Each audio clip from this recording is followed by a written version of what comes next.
നമസ്കാരം, മലയാളി വാർത്തയിലേക്ക് സ്വാഗതം. 10 വർഷം കൊണ്ട് ഉണ്ടാക്കുകയാണല്ലോ, ഉണ്ടാക്കി ഒരു പ്രസ്ഥാനത്തിന്റെ പപ്പും പൂടയും പറിച്ചു. ഇനി ആ മൂലയിലോട്ടെങ്ങാനും മാറി നിൽക്ക്. പിണറായി വിജയനെ പച്ചയ്ക്ക് വിമർശിക്കുകയാണ് CPI-യും.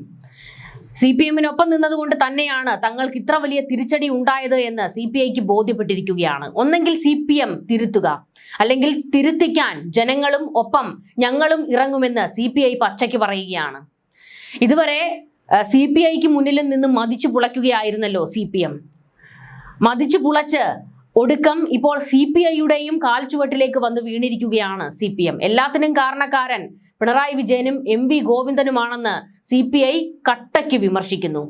ഇത് മാത്രമല്ല, ഇതുവരെ അധികാര കസേരയിൽ കയറിയിരുന്ന് അധികാരത്തിന്റെ എല്ലാ മേഖലയിലും മതിച്ചു പുളച്ചു. ഇനി അത് വേണ്ട, എന്തായാലും പ്രതിപക്ഷത്താണല്ലോ, ഇനി പ്രതിപക്ഷ നേതാവിന്റെ കസേര കൂടി പിണറായി നോക്കണ്ട എന്ന് ഒരു മുന്നറിയിപ്പും കൂടി കൊടുത്തിരിക്കുകയാണ് CPI.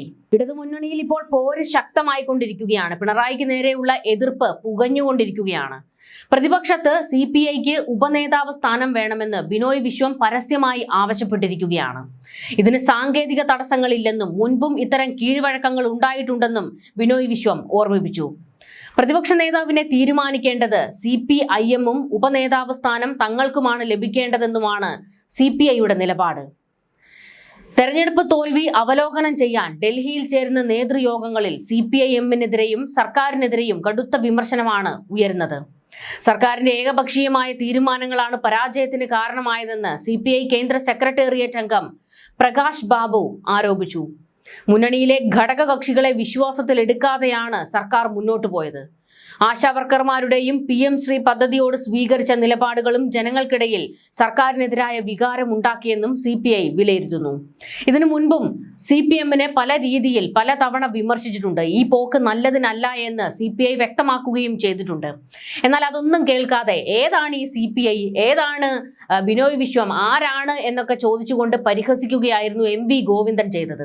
ആ പരിഹാസത്തിനുള്ളത് ഇപ്പോൾ എന്തായാലും കിട്ടിയല്ലോ. തല പൊക്കാൻ കഴിയാത്ത വിധത്തിലുള്ള അടിയാണ് ഇപ്പോൾ കിട്ടിയിരിക്കുന്നത്. ഇനിയും ഇതേ മനോഭാവത്തോട് മുൻപോട്ട് പോകാനാണെങ്കിൽ ബംഗാളിലും ത്രിപുരയിലും എന്താണോ സംഭവിച്ചത് അത് തന്നെ സംഭവിക്കും എന്ന മുന്നറിയിപ്പാണ് CPI കൊടുക്കുന്നത്. മാത്രമല്ല, ഇനിയും അഹങ്കാരവും ധാർഷ്ട്യവും കൊണ്ട് കൈകഴുകാനാണെങ്കിൽ തങ്ങൾ പാർട്ടി വിടും എന്നുള്ള ഒരു മുന്നറിയിപ്പും CPI-യിലെ പലരും ഉയർത്തുന്നുണ്ട്. മുൻപ് കോൺഗ്രസിനോടൊപ്പം നിന്ന് ഒരു ചരിത്രം CPI-ക്കുണ്ടല്ലോ. അത് ആവർത്തിക്കുമോ ഇല്ലയോ എന്നുള്ളത് കാത്തിരുന്ന് കാണണം. എന്തായാലും പിണറായി വിജയന് നല്ല കാലമല്ല. പോകുന്നവരും വരുന്നവരും എല്ലാം എടുത്തിട്ട് കൊട്ടുകയാണ്. ചെണ്ടയുടെ അവസ്ഥയാണ് പിണറായിക്ക് ഇപ്പോൾ വന്നിരിക്കുന്നത്. മുൻപ് പിണറായിയെ എതിർത്ത് ഒരക്ഷരം പോലും പറയാതിരുന്ന CPI-ക്കാർ ഇപ്പോൾ അതിശക്തമായ വിമർശനം പിണറായിക്ക് നേരെ പറഞ്ഞുകൊണ്ടിരിക്കുകയാണ്. ഏതായാലും CPM-ന്റെ കപ്പൽ നല്ല രീതിക്ക് മുങ്ങിയിരിക്കുകയാണ്. ഇങ്ങനെ മുങ്ങി നിൽക്കുന്ന, തൊള്ളയിൽ വരെ വെള്ളം കയറിയ CPM-ന്റെ നിലപാട് തിരുത്തിയില്ലെങ്കിൽ അത് CPI-ക്കും ഗുരുതര പ്രശ്നങ്ങൾ ഉണ്ടാക്കും എന്നുള്ളത് ഏകദേശം CPI-ക്ക് ബോധ്യപ്പെട്ടിട്ടുണ്ട്. CPM-നോടുള്ള, പിണറായി വിജയനോടുള്ള എതിർപ്പാണ് CPI-യോടും ജനങ്ങൾ തീർത്തത്. അതുകൊണ്ട് തിരുത്താൻ തയ്യാറായിക്കോ, അല്ലെങ്കിൽ ജനങ്ങൾ തിരുത്തിക്കും എന്ന് CPI പിണറായിയെ ഓർമ്മിപ്പിക്കുന്നു.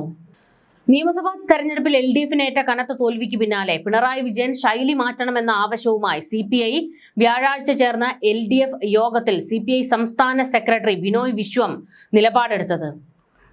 അതേസമയം തനിക്ക് നേരെ ഉയർന്നു വരുന്ന വിമർശനങ്ങളും ആക്ഷേപങ്ങളും വ്യക്തിപരമായി ഏറ്റെടുക്കുന്നതായും അതൊന്നും മുന്നണിയെ ബാധിക്കില്ല എന്നും യോഗത്തിൽ അധ്യക്ഷത വഹിച്ച പിണറായി പറഞ്ഞത്.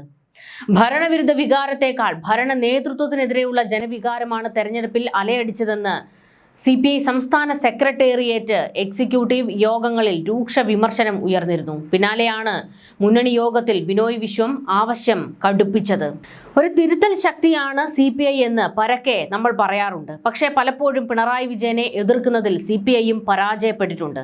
ബിനോയ് വിശ്വമൊക്കെ വേണ്ട രീതിയിൽ പിണറായിക്കെതിരെ വിമർശനങ്ങൾ ചൊരിഞ്ഞിട്ടില്ല. പിണറായിയെ തിരുത്താനും അത്ര കണ്ട് തയ്യാറായിട്ടില്ല. കാരണം ക്യാപ്റ്റൻ, കപ്പിത്താൻ, ഇരട്ടച്ചങ്കൻ അതായിരുന്നല്ലോ മനോഭാവം. എന്നെ ആരും തിരുത്താൻ വരണ്ട, എന്നെ തിരുത്താൻ ശ്രമിക്കാനും നിൽക്കണ്ട, എനിക്ക് തെറ്റുകൾ പറ്റാറില്ല എന്നുള്ള ഒരു ധാർഷ്ട്യം പിണറായിയിൽ ഉണ്ടായിരുന്നു. CPI-യുടെ പല നേതാക്കളും പല രീതിയിലാണ് CPM-നെയും പിണറായിയെയും വിമർശിച്ചിട്ടുള്ളത്. പക്ഷേ അപ്പോഴൊക്കെയും CPI-യെ ചവിട്ടിത്താഴ്ത്തുന്ന ഒരു നിലപാടായിരുന്നു CPM സ്വീകരിച്ചിരുന്നത്. എന്നാൽ ഇന്നിപ്പോൾ CPM-ന് ബോധ്യപ്പെട്ട് കഴിഞ്ഞു.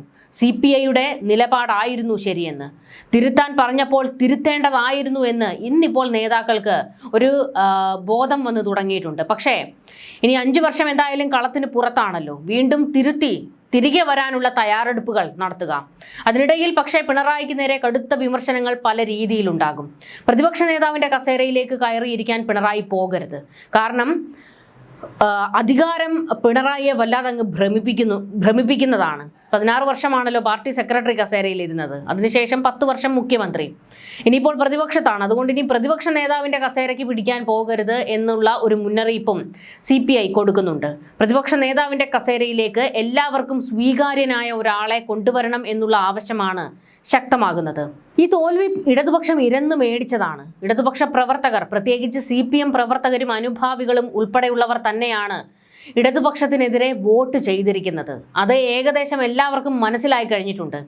അതല്ലായിരുന്നുവെങ്കിൽ ഇതുപോലെ ഒരു പടുതോൽവി അവർക്ക് നേരിടേണ്ടി വരില്ലായിരുന്നു. കാരണം ഏത് രാഷ്ട്രീയ കാലാവസ്ഥയിലും ജയിക്കാൻ പറ്റുമായിരുന്ന 55-60 മണ്ഡലങ്ങൾ കേരളത്തിൽ ഇടതുപക്ഷത്തിനുണ്ട്. എന്നിട്ടും തോറ്റുവെങ്കിൽ അത് പാർട്ടിയെയും സർക്കാരിനെയും പാർട്ടി വോട്ടർമാർ തന്നെ തിരുത്തി എന്നതുകൊണ്ട് തന്നെയാണ്. മുഖ്യമന്ത്രിക്ക് മാത്രമല്ല, പാർട്ടി സെക്രട്ടറി MV ഗോവിന്ദനും ഈ തോൽവിയിൽ വലിയ പങ്കുണ്ട്. ഇരുവരുമാണ് അതിന്റെ പ്രധാന കാരണക്കാർ. മറ്റൊന്ന് PK ശ്യാമളയും. എന്തായാലും പറയാതിരിക്കാൻ കഴിയില്ല, പിണറായി വിജയൻ കൊണ്ട് തൊലച്ചു എന്ന് വേണം ഒറ്റ വാക്കിൽ പറയാൻ. ഒളിഞ്ഞും തെളിഞ്ഞുമൊക്കെ പാർട്ടിയിൽ എല്ലാവരും പിണറായിക്ക് നേരെ തന്നെയാണ് വിരൽ ചൂണ്ടുന്നത്. കഴിഞ്ഞ ദിവസം വാർത്താ സമ്മേളനത്തിൽ പോലും MV ഗോവിന്ദൻ പറഞ്ഞ ഒരു ഡയലോഗ് എന്തായിരുന്നു? എല്ലാവർക്കും പാർട്ടിയിൽ നിർഭയമായും സ്വതന്ത്രമായും കാര്യങ്ങൾ പറയാൻ അവസരമുണ്ട് എന്ന്. അപ്പോൾ ഇതുവരെ അത് ഇല്ലായിരുന്നു എന്നല്ലേ വ്യക്തമാകുന്നത്. ഇതുവരെ അടിമത്തം തന്നെയായിരുന്നു, പിണറായിയുടെ ഏകാധിപത്യം തന്നെയായിരുന്നു എന്നുള്ളത് MV ഗോവിന്ദന്റെ വായിൽ നിന്ന് തന്നെ വന്നു കഴിഞ്ഞിട്ടുണ്ട്. ഇപ്പോൾ താഴെത്തട്ടിലുള്ള പ്രവർത്തകരെയും നേതാക്കളെയും ജനങ്ങളെയും ഭയപ്പെട്ടു തുടങ്ങിയിരിക്കുകയാണ് പിണറായി വിജയൻ. ഈ പാർട്ടിക്ക് തിരിച്ചു വരണമെങ്കിൽ വീണ്ടും ജനകീയ മുഖമുണ്ടാകണം, അടിത്തട്ട് ശക്തമാകണം. അടിത്തട്ടിളകി എന്നുള്ളത് 100% ശരിയാണല്ലോ. കാരണം തദ്ദേശ തെരഞ്ഞെടുപ്പിൽ പഞ്ചായത്തുകളിൽ തോൽവി ഏറ്റപ്പോൾ തന്നെ പിണറായി ഞെട്ടി വിറച്ചതാണ്. നിയമസഭയിൽ ഇതായിരിക്കും ഉണ്ടാകാൻ പോകുക എന്ന് 100% പിണറായിക്ക് അറിയാമായിരുന്നു. പക്ഷെ അവസാന നിമിഷവും MV ഗോവിന്ദൻ പറയുന്നുണ്ടായിരുന്നു തങ്ങൾ ജയിക്കും ജയിക്കും ജയിക്കും എന്നൊക്കെ. പക്ഷേ പിണറായിക്ക് കൃത്യമായി ബോധ്യമുണ്ടായിരുന്നത് കൊണ്ട് തന്നെയാണ് ക്ലിഫ് ഹൗസിൽ നിന്ന് നേരത്തെ സാധനങ്ങളൊക്കെ പെറുക്കി കൂട്ടിയത്. എന്തായാലും ഇപ്പോൾ CPI കൂടി പിണറായിയെ വിമർശിക്കാൻ രംഗത്ത് വന്നതോടെ അടപടലം തേഞ്ഞു നിൽക്കുകയാണ് പിണറായി. ഇതുവരെ തന്നെ ഒരു അക്ഷരം പറയാതിരുന്നവരൊക്കെ ഇപ്പോൾ പച്ചയ്ക്ക് തെറിവിളിക്കുകയാണല്ലോ എന്ന വിഷമമാണ് പിണറായിയെ വേട്ടയാടുന്നത്. ഈ തിരിച്ചടി മുഖ്യമന്ത്രി പിണറായി വിജയനോടുള്ള ജനവികാരം കൂടിയാണ്. ധിക്കാരപരമായ പെരുമാറ്റവും ധാർഷ്ട്യം പൊതുസമൂഹത്തിൽ പ്രകടിപ്പിച്ച ഒരു നേതാവാണ് പിണറായി വിജയൻ. ഇതുവരെ മുഖ്യമന്ത്രി പിണറായി വിജയൻ എന്നായിരുന്നു. ഇനി മുതൽ ചാനലുകളിലെയും പത്രങ്ങളിലെയും ഒക്കെ തലക്കെട്ട് CPM നേതാവ് പിണറായി വിജയൻ എന്നാകും. ഇതൊക്കെ അംഗീകരിക്കാൻ, ഉള്ളുകൊണ്ട് അങ്ങോട്ട് അംഗീകരിക്കാൻ പിണറായിക്ക് കഴിയില്ല. കാരണം അധികാരം പിണറായിയെ വല്ലാതെ ഭ്രമിപ്പിക്കുന്നത് തന്നെയാണ്. മുൻപ് നമ്മൾ ഈ ഒരു ഭ്രമം കണ്ടിട്ടുള്ളത് കരുണാകരനിലാണ്. കരുണാകരനിൽ അങ്ങനെ ഒരു ശൈലി ഉണ്ടായിരുന്നു. കാരണം അധികാരം, ചുറ്റും പോലീസ് ഉള്ളതും സല്യൂട്ട് അടിക്കാൻ ആളുള്ളതും എവിടെ ചെന്ന് ഇറങ്ങുമ്പോഴും എല്ലാവരും കുമ്പിട്ട് നിൽക്കുന്നതുമൊക്കെ ആ ഒരു അധികാരം കരുണാകരൻ വല്ലാതെ ആസ്വദിച്ചിട്ടുണ്ട്. പിന്നീട് ഇപ്പോൾ പിണറായിയിലാണ് നമ്മൾ ആ ഒരു രീതി കാണുന്നത്, ആ ഒരു ശൈലി കാണുന്നത്. പക്ഷേ കരുണാകരനിൽ അങ്ങനെ ഒരു ശൈലി ഉണ്ടായിരുന്നു എന്ന് നമ്മൾ പറയുമ്പോഴും ഒരു കമ്മ്യൂണിസ്റ്റ് നേതാവ് മുഖ്യമന്ത്രിയായാൽ അല്ലെങ്കിൽ ഏതെങ്കിലും ഒരു അധികാര കസേരയിൽ ഇരുന്നു കഴിഞ്ഞാൽ അയാളിൽ അങ്ങനെ ഒരു മനോഭാവം ഉണ്ടാകാൻ പാടില്ല. കാരണം അതൊരു CPM ശൈലിയല്ല, കമ്മ്യൂണിസ്റ്റ് ശൈലിയല്ല. ശൈലികളൊക്കെ, നിലപാടുകളും ശൈലികളും നയങ്ങളുമൊക്കെ വെള്ളത്തിൽ മുക്കിയതാണ് പിണറായി വിജയൻ നേരിട്ട ഏറ്റവും വലിയ പരാജയത്തിൻ്റെ കാരണവും. നമ്മൾ ഇവിടെ കോൺഗ്രസ് ഇത്തരത്തിലുള്ള അധികാരഭ്രമം കാണിച്ചാലൊന്നും ജനം അത്ര കണ്ടതിനെ വിരൽ ചൂണ്ടില്ല. പക്ഷേ ഒരു CPMകാരനിൽ നിന്ന് ഇത്തരത്തിലുള്ള അപജയമുണ്ടായാൽ ജനങ്ങൾ തിരുത്തിക്കും. അത് നിങ്ങൾ ഓർത്തു വെക്കുക. 5 വർഷം നിങ്ങൾക്ക് തിരുത്താനുള്ള സമയമാണ്. നിങ്ങൾക്ക് തിരിച്ചറിവുകളുടെ ഒരു കാലമായിരിക്കട്ടെ. കാരണം ജനങ്ങളെ വെല്ലുവിളിക്കാൻ ചെന്നാൽ അവർ ഇതുപോലെയൊക്കെ പണി തരും എന്ന് ഓർത്തുകൊള്ളുക. ഇന്നിപ്പോൾ CPIയുടെ നേതാക്കളെല്ലാം പിണറായിക്ക് നേരെ വിരൽ ചൂണ്ടുന്നു, MV ഗോവിന്ദന് നേരെ വിരൽ ചൂണ്ടുന്നു. അവർക്കെല്ലാവർക്കും മുന്നിൽ തലകുനിച്ച് നിൽക്കേണ്ടി വന്നിരിക്കുകയാണ് പിണറായി വിജയന്. അങ്ങനെ തലകുനിക്കാൻ പിണറായിക്ക് കഴിയുമോ? പക്ഷേ ഒന്ന് ഓർത്തു നോക്കണം, ഇന്ദ്രനും ചന്ദ്രനും സൂര്യനും ഒക്കെയാണല്ലോ പിണറായി. പക്ഷേ എത്ര വലിയ ആളാണെങ്കിലും തല കുനിക്കേണ്ടിടത്ത് കുനിക്കേണ്ടി തന്നെ വരും. അല്ലെങ്കിൽ ജനങ്ങൾ ആ ഒരു നിലയിലേക്ക് നിങ്ങളെ എത്തിക്കും. അതിൻ്റെ ഏറ്റവും ഉത്തമ ഉദാഹരണമാണ് പിണറായി വിജയൻ. അതുകൊണ്ട് പിണറായി വിജയൻ്റെ പതനം UDF നേതാക്കൾ ഒന്ന് കണ്ട് ബോധ്യപ്പെട്ട് വയ്ക്കുന്നത് നല്ലതാണ്. ജനങ്ങളോട് കളിക്കാൻ ചെന്നാൽ നിങ്ങൾക്കും ഇതൊക്കെ തന്നെയായിരിക്കും കാത്തിരിക്കുന്നത്. ന്യൂസ് ഡെസ്ക് മലയാളി വാർത്ത.